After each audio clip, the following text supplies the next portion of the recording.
By now you know, from all kinds of different angles, that the evolution of modern humanity went through a crucial point in the 15th century, at the beginning of the fifth post-Atlantean civilization. We know that this was the time when humanity entered into evolution through the spiritual soul. In the preceding Greco-Roman period, evolution proceeded mainly in the region of the rational or mind soul. It is important not to be merely theoretical, abstract, about the fact that we entered into the age of the spiritual soul in the 15th century. We must accept it in all seriousness, having the will, as it were, to consider all the time, quote, what should be our state of soul? What should we do to this state of soul so that we do justice to the fact that we are now in the age of spiritual soul evolution? Close quote. Above all, it is a matter of humanity being given cause in this age of the spiritual soul to make every conscious effort to arrive at certain views which were not consciously striven for in previous ages. We know that among the many more or less important things affected by what has just been said, there was also the most important of all events in earthly life, the event on Golgotha. As I have stressed on many occasions, when the event on Golgotha first entered into human evolution, human souls were not yet able to grasp its significance fully.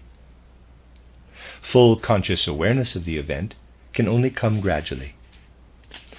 I've also stressed on several occasions that the powers of which we are aware made human beings develop the tendency to lag behind in their development on the one hand, and to overshoot their goal on the other. In the cultural sphere, we therefore see numerous endeavors to hold on to the unconscious way of grasping the event on Golgotha, and use humanity's conscious development as little as possible with regard to the event. We had an instance recently of the struggle between those who want people, as far as possible, to accept only the old, established, unconscious knowledge of the mystery on Golgotha, whilst in Roman Catholic endeavors, as they are called, efforts were made, though the means were inadequate, to advance in understanding also the mystery on Golgotha in a more conscious way than has been done so far. Resistance to making the effort to gain insight in spiritual science into the mystery on Golgotha merely represents an effort made by those who would prefer to keep this mystery on Golgotha in the unconscious sphere in human souls. In a fruitful way of moving toward an understanding that is particularly necessary for the spiritual soul's development, we must above all try and get a clear idea of the human being's essential nature from many different angles. Not a lot of talk, but getting our bearings from the facts. Let us consider the present age, as far as possible, in its facts. Let us first of all draw attention to facts which are particularly significant for evolution in the age of the spiritual soul. In recent times, people have been referring to the, quote, age of science, close quote, with great pride, if not arrogance. In a sense, they are right, for it is not only people who have studied natural science who live in this age of science, but practically all educated people live in the natural scientific stream of the present age. You see, it is not a question of whether one thinks the way modern botanists do about plants, zoologists about animals, anthropologists about human beings in this age of science. It is not a question of knowing anthropology, botany, or zoology, but having given one's thoughts an orientation along natural scientific lines. The orientation of natural scientific thinking is that of most people today, who have had even just something to do with education in schools, and thus are not illiterate, or almost illiterate. The people who count today, therefore, think in the natural scientific way. Some of them may also be regular churchgoers, listening to the sermons, and be religious, pious. Just ask yourselves how much influence this religious piety still has on life in general, even if one believes oneself to be faithful or that one ought to be faithful. The religious sentiments developed within one religious confession or another have extraordinarily little power or influence on people's thinking about the world. In the whole of external life, among the majority of the population, people think along natural scientific lines. For most people today, the religious element is merely an added extra. It is reasonable to say, therefore, that the more recent age of the spiritual soul is proud, indeed arrogant, about scientific achievements and the natural scientific way of thinking connected with this. People today show a certain arrogance when looking at earlier ages. Consider the sentiments, the self-satisfied, middle-class sentiments proper people of today have about their ancestors, saying that they believed in ghosts. One need not say anything much against their saying that their ancestors believed in ghosts, for they did so. Today we'll not so much consider the subject matter of our ancestors believed in ghosts and we are so intelligent that we no longer believe in ghosts, but concentrate more on the feelings we have when we consider the people of today, how they think about their stupid ancestors who believed in ghosts, and how mankind has finally grown out of this and does no longer believe in ghosts. The opinion that the ancestors believed in ghosts is in itself a half-truth and therefore an extraordinarily dangerous truth. Half-truths are often worse than complete errors, for the latter are easily spotted, whilst half-truths haunt the world like ghosts themselves. It is true enough that when we go back to earlier ages, to the time before and after the mystery on Golgotha, and even earlier times, we mainly find that people believed in ghosts, in demons. I spoke about this the other day in connection with the great Tertullian. That is correct. But this age was preceded by another one where people would also speak of ghosts, but not in the way in which they did in the times I have just been characterizing. In the second and in the first post-Atlantean eras, people would talk of ghosts, knowing that this was the fruit of their powers of imagination. This would only enable them to imagine ghosts. But behind those ghosts which they imagined were images of the spiritual world. So there was a long period when people would imagine ghosts, but know that behind the ghosts which they saw in images was the spiritual world. In a way, they were creating an image of the spiritual world in their minds, a world of specters. Then the spiritual world came to be more or less forgotten, or rather lost from view. Mere images remained and were then taken for real, and belief in ghosts came from this, though it was merely the ruins of what had gone before. We are thus able to say, quote, "The ancients developed a state of mind by developing the given powers, instinctively limiting themselves to having nothing but ghosts before the mind's eye." Close quote. In those early times they envisaged the gods in the form of those ghosts, and later they took the ghosts for real. It is not that the ghosts were untrue, but people's views of them became untrue. Well, modern man admits that the ancestors imagined ghosts, and that it is superstition to imagine ghosts.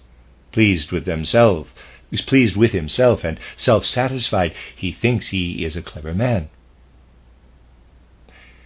He'll not accept that the people of early times used ghosts to gain a picture of the spiritual world, for the spiritual world does not hold much interest for him today, only the natural world. He thus feels infinitely superior to those ancestors as he develops ideas about the natural world in his mind. The age of the spiritual soul does, however, call for something which is different from the things our ancestors were able to do. We have to gain enlightenment about what our view of nature really is. We are also developing ideas in our mind as modern, self-satisfied, enlightened, and intelligent people, we develop ideas about nature. But when we examine our ideas about the natural world without prejudice, we find that we do have those ideas, but that we cannot encompass nature in forming those ideas.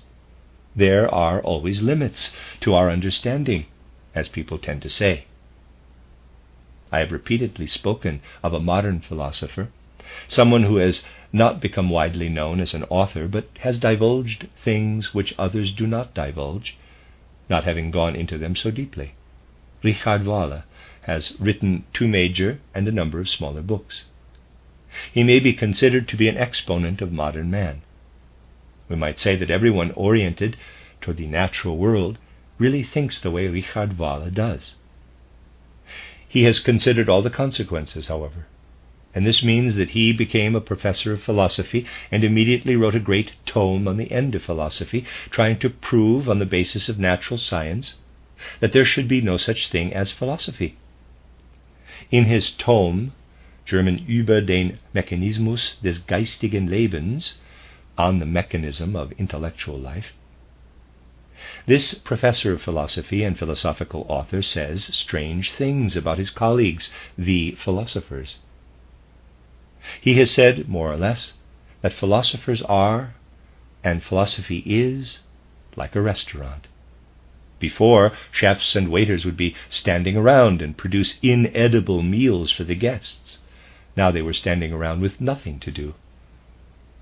This one chef or waiter or philosopher says, therefore, that philosophy can be compared to a restaurant where chefs and waiters, his philosopher colleagues, produced nothing but unhealthy food in the past, and things had gone so far that now the chefs and waiters were not even producing unhealthy food, but were just standing around. Being such a chef, waiter, or philosopher himself, it must of course seem to him that he is really quite useless as he stands there. He therefore set himself a final task, as he sees it in his 2 books. After this there'll be no more philosophers. He'd be the last of them. That approximately is the deeper meaning of his books. He's to be the last, for he has set himself the task, well, how can I characterize it? Richard Wahler, as one waiter or chef among others, who used to produce unhealthy meals of philosophy, and now are left with nothing to do at all, is busily producing a poison among these chefs and waiters that will kill them all. That is an extraordinarily interesting scene. If one is used to looking at the evolution of history symptomatically, this is a serious and highly remarkable symptom of the present time. For this philosopher shows great acuity, going deeply into the problems of thinking in the natural scientific way. I am convinced that having picked up one of these books, most of you will soon put it down again, for these books are written in modern philosophers' academic language, which, as you know, is a terminology that cannot be understood unless one has studied it. Anyone who knows how to handle this language can see that there is a vast amount of acuity in them, the kind of acuity people are able to show today, and that behind the pitiful circumscriptions found in the books is an intuitive insight, which must, however, be defined with a different kind of precision from the one used by Richard Wahler. One might say, however, that this peculiar passionate element, this peculiar passion he has to set about producing the poison I spoke of for the other chefs and waiters, a passion which shows that insight throbs in him, for otherwise he, a well-established professor of philosophy, would not have said that human beings had no more wisdom than do animals, and differed from animals only in that the animals at least were not so sensible as to seek wisdom, whereas human beings do seek wisdom, which means they are sensible enough to have an inkling of something which actually cannot exist for them. An important insight is throbbing there, though it is more or less negative by nature. Their insight is throbbing concerning present-day knowledge of nature. This knowledge of nature is meant to bring to mind nature in the form of ideas for the modern mind. Yet, when we really look into the ideas developed about nature, developed in highly academic circles, we find that, oddly enough, the human mind thinks up nothing but ghosts. In earlier times, people thought up ghosts for their gods. Modern people think up ghosts for facts of nature. The ideas people have and consider to be natural science relate to nature the way a ghost does to reality. Someone like Richard Wahler sensed that in the age of the spiritual soul we will have to realize that we are not really superior to our ancestors. They used their powers of mind to develop ideas of ghosts, and we are also developing ideas of ghosts. The only difference is that our ancestors had better-looking ghosts than those produced by modern thinkers in natural science. Essentially, these are horrific tissues of abstract concepts, and they are ghosts, just as the ghosts of our ancestors were ghosts. The relationship of these ghosts of natural science, this ghostly natural science itself, relate to reality just as the old ghosts related to divine realities. In the age of the spiritual soul, it is right for us to be aware of the fact that living in ideas, one is indeed living in ghosts. It is extraordinarily important to realize this important fact in the age of the spiritual soul.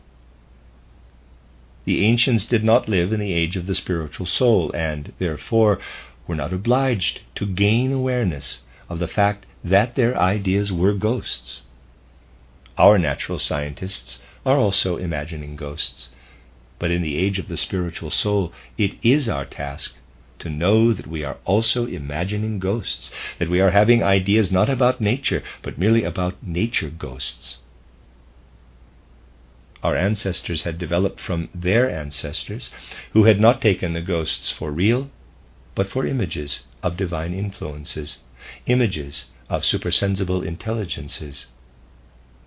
And in the age of the spiritual soul, we must rise to the point where we admit that our natural scientific ghosts are not reality, though natural scientists believe them to be, but point to realities which we are meant to look for through them. If we are deceived about the ghostly nature of natural science, we also cannot gain enlightenment about the human being. We can look at the natural world with our ghostly ideas, and it will, nevertheless, be there in front of us in its true form. In the age of the spiritual soul, we must gain conscious living experience of the human being. In that case, it will not do to apply ghostly ideas, for in that way we make ourselves into ghosts, and much of that has certainly been happening. Goethe's theory of evolution is not wrong. It goes in the right direction because the aim is to understand the real human being. According to the materialist Darwinian theory of evolution, man is descended from the animals.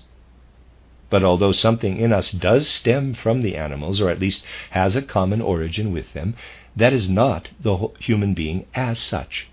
It is the ghost of us, which is known in natural science. In that science, the human being is first made into a ghost as well, for all one knows is his appearance as a ghost. Then people ask, quote, "Where does this ghost come from?" Close quote. We will only arrive at the truth when we discover that not the human being, but his ghost, can be treated in the way in which it is done in natural science.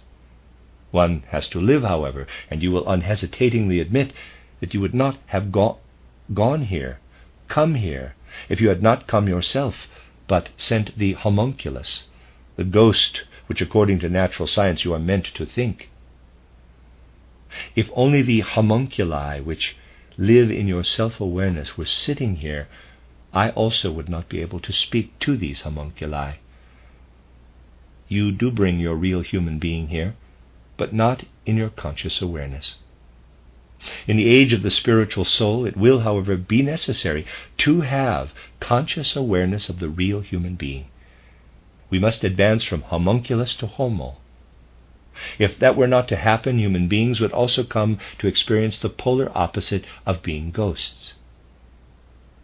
If one does not take oneself for a ghost, but for real, as the ancients did, they did see themselves as ghosts, but because they had atavistic powers in them, reality was still able to enter into them, whilst nothing enters into modern human beings except what comes through the spiritual soul. And if one has only the ghost of the human being in one's spiritual soul, then moral and spiritual impulses cannot come in through this spiritual soul. Look at the things that come with the ghostly science of nature, and you will find that in these more recent times, when we have a ghostly science of nature, it is really never accepted that impulses for acting morally come to us from the spiritual world itself. The moral impulses that govern human actions today are most ancient, coming from atavistic ages. For modern humanity does not want to ask the spirit when impulses to act emerge, but ask nature instead. They want to ask, quote, what is the nature of man? What drives are there in human nature? Close quote. It is terrible how humanity of more recent times really only wants to question nature, though they know only a ghost of nature. Because of this, reality lies and is powering unconsciously in modern human beings, asking to come in via the conscious mind, the human spirit, because we are living in the age of the spiritual soul. I have now explained something which is important in the present-day situation. I have sought to show that in the present situation matters are such that, on the one hand, people develop ghostly ideas about nature, turning into experimenting naturalists in every field. People then approach nature as she really is, and consider the human being as he really is. But the ghostly concepts of natural science are inadequate means. Those people, therefore, do not become observers of humanity, but merely observers of the human ghost, psychoanalysts. Psychoanalysis is very much the offspring of ghostly natural science, and I therefore always call psychoanalysis something which is using inadequate means. We may ask, what has brought it about? The situation has arisen because the constellation which has arisen in Earth evolution had led to a quite specific relationship between mainstream human evolution and the Ahrimanic and Luciferic lateral streams. I have been referring in various ways to the mainstream and then also to the two lateral streams, the Luciferic, which came in Lemurian times, and the Ahrimanic, which came in Atlantean times. These three streams are there in human evolution, and whatever happens in human evolution is under the influence of these three streams. Everything in these streams caused an important nodal point to come about in a particular year of human evolution. In that year, a nodal point came in human evolution where the three streams came together. This is merely covered over by chaotic external conditions, so that one does not see exactly what happens, but only the chaos. This important nodal point came around the year 666, after the mystery on Golgotha. At that time, in AD 666, something that should have happened and could have happened did not happen. You will hear why that was so in a minute. A significant spirit might have come in 666, visible to external humanity, especially in the Occident, though it would not have appeared on the physical plane. But it would have been clearly perceptible to humanity, also externally, so that people would have become subject to it.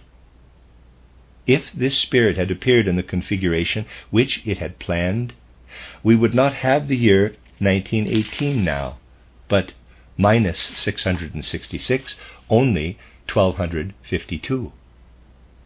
For this spirit would have inspired people to have based their calendar on it as well. If this spirit could have appeared as planned, it would have brought about something unusual. The point is that 333 years later, earlier, in AD 333, came the midpoint of the fourth post-Atlantean age, of the Greco-Roman period. You can work it out for yourselves. It began in 747 BC and ended in 1413, making it 2160 years, which is as it should be. 1/2 of 2160 years is 1080 years, and that many years had passed by the middle of that post-Atlantean age. Take away 747 years, and you have 333.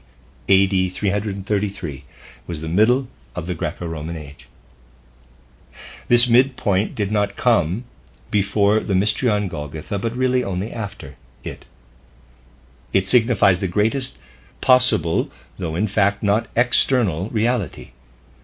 For the other streams also came into it in external reality.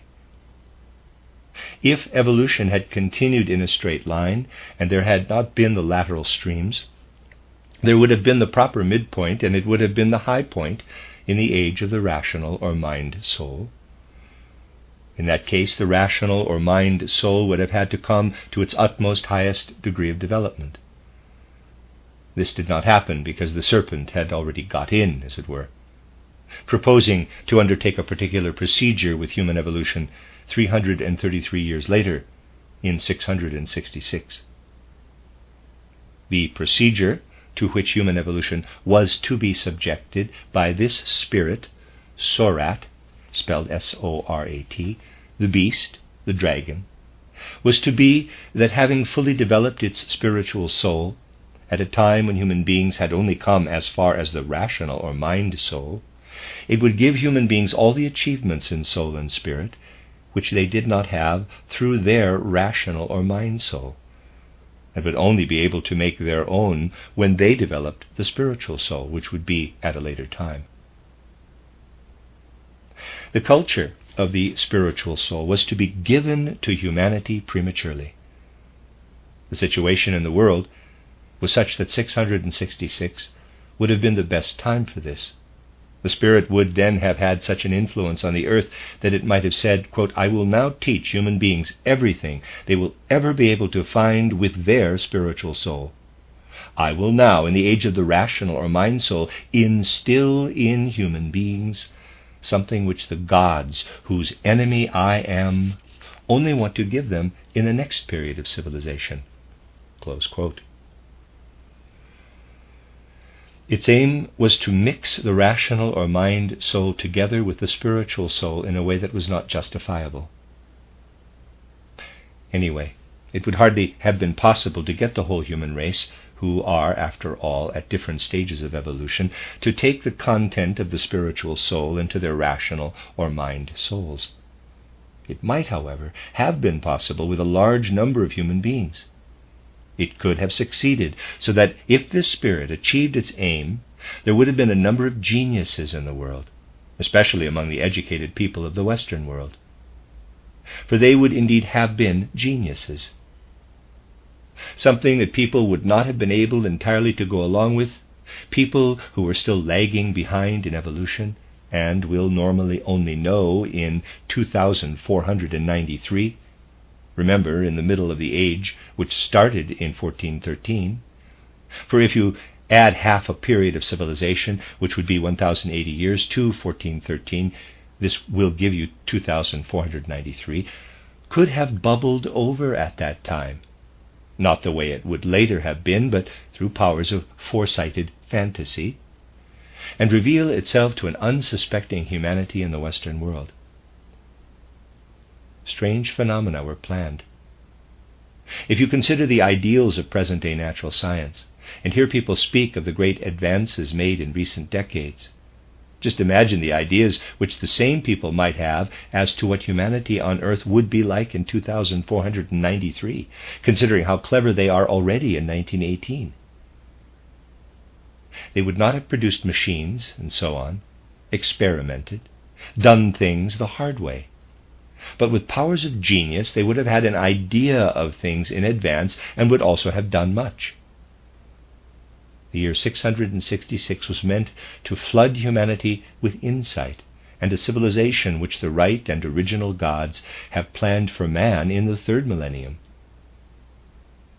You cannot imagine, need not imagine, the situation in which the educated world, as it is called, would have been if it had been flooded in this way with this knowledge of 666. Lacking the necessary self-discipline, people would have grown depraved. For if you look up the histories, which of course tell only one side of the state of soul people had in 666, you will certainly discover how those people would have behaved if they had had geniuses among them in this way. They had made such great advances by 1914. Think where they would have got to if they had been flooded with all that wisdom of the beast. But that had been the plan of certain higher spirits, particularly one that was Ahrimanic by nature and intended to be the leader of these spirits. This would have appeared, though not on the physical plane, but it would definitely have appeared. It had to be prevented. However, many people may think that nothing should be withheld from humanity, when it is possible to give such a thing. It had to be prevented because it was not in line, in the spiritual sense, with human evolution. It was possible to prevent it by counterbalancing it. Consider, 333 was the midpoint of the fourth post-Atlantean age, and 333 years later came the year 666. Then the Ahrimanic powers would have taken arrogance of the materialistic kind to tremendous heights, though with powers of genius. The only way of counterbalancing this was for the Spirit to come on the scene 333 years earlier, that is, at the beginning of our chronology, to appear and put its own substance into human evolution, to maintain the balance and prevent that 333 years after 333 this Spirit would appear, of which I have spoken. And there's a figure. Here you have the beam of the balance. It is 333 years from 333 to 666. And there's the other beam which maintains the balance from 333 back to the mystery on Golgotha. This creates a state of balance. Something happened which took place behind the scenes of external profane history, as it were. Something that could have happened was prevented by something else which did indeed happen, but can also only be grasped with supersensible powers, as I said the other day. For the whole process of supersensible significance serves the evolution of the earth. What would have happened from 666 onward if the beast had been able to intervene in human evolution and there had not been the mystery on Golgotha? You can get an idea of what might have happened if you consider the things I characterized earlier. People were hastening toward the 15th century. If the beast of 666 had done its mischief until the 15th century, then it would have got complete hold of what was coming. It was the ghostly, natural, scientific view of the world which was coming, and with it the emancipation of human drives. The spiritual soul was meant only to grasp the ghost of the human being, which meant that the real human being was left behind. He could not grasp himself. Human beings can only become truly human in the age of the spiritual soul by doing so consciously. Otherwise they will continue to be animals, lagging behind in their evolution as human beings. The spirit which intended to intervene in 666 wanted to make itself into a god. It said, quote, "There will be people who will no longer turn their attention to the Spirit. The Spirit will be of no interest to them. I will see to it." Close quote. And this is something this Spirit did still achieve. Quote, "That a council will be held in Constantinople in 869 where the Spirit will be abolished. People will take no further interest in the Spirit. They will turn their attention to the natural world, developing ghostly ideas about it.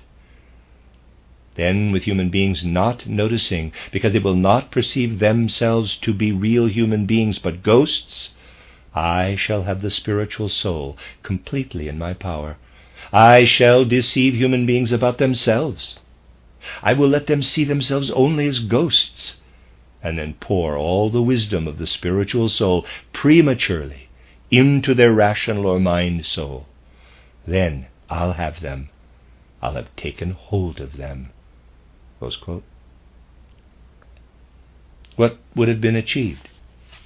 If human beings developed more or less normally, with that spirit not intervening, they would advance to spirit self, life spirit, and spirit man. But they would be utterly deprived of this. The intention was that they would stay with the spiritual soul, being given what earth has to give and no more, and not move on to Jupiter, Venus, and Vulcan evolution. If human beings received the contents of the spiritual soul at the right time and through their own inherent powers, then the normal evolution they would have gone through would have given them the ability to advance to spirit self, and so on. But the aim was to prevent this. Human beings were to have the spiritual soul and its contents instilled prematurely into their rational or mind soul. The development would then have stopped at the spiritual soul. There would be an absurdity of knowledge handed over to them from the 6th era onward. But that would put an end to them. They would not develop further, but incorporate it all in their spiritual soul, in their utmost egotism, at the service of the spiritual soul. It was the intention of the Spirit that wanted to appear in 666 to cut off future evolution on earth. See to it that it would be cut off. To conclude evolution when it had gone through the Saturn, Sun, Moon, and Earth stages. With humanity not taking the road which the spirits from the higher hierarchies wanted to take with them, spirits who had from the beginning taken normal evolution in hand. The only way of preventing this was that this balance, this state of equilibrium, that entered into the cosmic evolution of man with the intervention of the Christ, the mystery on Golgotha, was made to come as far back from the midpoint of the 4th post-Atlantean age as the time when the beast intended to intervene lay ahead. You see how things are connected behind the scenes, the facts of outward Maya. In the age of the spiritual soul, the only possible way is for people to gain insight into such things. For we need to be aware and not go on unawares. Consider, we are, all of us, in the situation which could only come about, as it says in a certain general epistle in the New Testament, because the beast was bound in fetters by Christ Jesus. This is a most strange fact in the Epistle of James, considered to be genuine in some of the original Gospels, but said by the Western Church to be apocryphal. Exactly, that Christ Jesus kept the beast in balance. In certain circles, people knew what should not get out among the people in the Western world if one wanted to prevent insight into the secrets of the Christ from entering more and more into the spiritual soul. If you consider what I have been saying today, you also will not be surprised that the writer of the book of Revelation spoke of this with a degree of temperament. You will find it easy to connect the things I am saying about the temporal today with what I have said from other points of view about the beast. These things are always considered again from a different point of view, and you know we have to do this. The writer of the book of Revelation expressed himself with some temperament at the point where he spoke of the appearance of the beast, saying more or less, quote, "The number of the beast is 666, and it is the number of a man," close quote. Better put, it is the number of the man who wants to resist saying, quote, "Not I, but the Christ in me," close quote. Human beings must grow more and more aware, seeing that they have entered the age of the spiritual soul. But take the facts the way they still are today. Do not make them into the, quote, "everything was better in the past," close quote, kind of criticism, but a challenge to really do something, taking things as they are. If one were to speak of such things to the very clever people of today, imagine you are sitting down with someone who is particularly clever in some field, a leading person, and you tell them such a thing as this. Imagine what opinion that person will develop. However, if you are taking the picture in your mind in all seriousness, you'll have to say to yourself, quote, "We have indeed entered into the age in human evolution when we are least understood, as we speak of present-day spiritual science, though this is the science most appropriate to this age." Close quote. I'd say no two parties have ever understood one another less in the world than the spiritual and the non-spiritual do today. The spiritual scientists can understand the non-spiritual ones, of course, and this is not particularly difficult. But the non-spiritual scientists fight with every fiber of their being, and particularly with their tongues, against any understanding of the spiritual that is of a different kind. Well, we should not be surprised at this, for other things also do not fit well together today. And our age is the age of the great discrepancies and the great disharmonies, with opposites in direct collision. When one of these clever people sees an article about the kind of things we have been considering today, he will say, quote, "Strange to see such things in this day and age. It is out of place." Close quote. He believes that only his way of thinking fits in with this age, and considers anything else to be out of place. Tomorrow and the day after tomorrow, we'll talk about the way it fits in supersensibly, if not sensibly. But there are also other things at the present time that are not in harmony. Just look at the reflections on life that have been published. How marvelously far humanity has come in the 20th century in humanitarianism and mutual understanding among nations. You'll find essays, whole books written at the beginning of the 20th century that go in this direction, full of butter and sweetness. Such an advanced individual of the present age found that the description of his own era was like honey on his tongue. There are many such descriptions, saying how far humanity has advanced. And then compare this with the present, with the last 4 years. Does it really fit together? But all arises from the fear of entering into the age of the spiritual soul. For if we truly enter into this, quite a lot of truths must emerge about human evolution. A lot of nonsense is produced today because people are afraid, because they should all speak in full conscious awareness and yet do not want to do so. We'll say more about this tomorrow.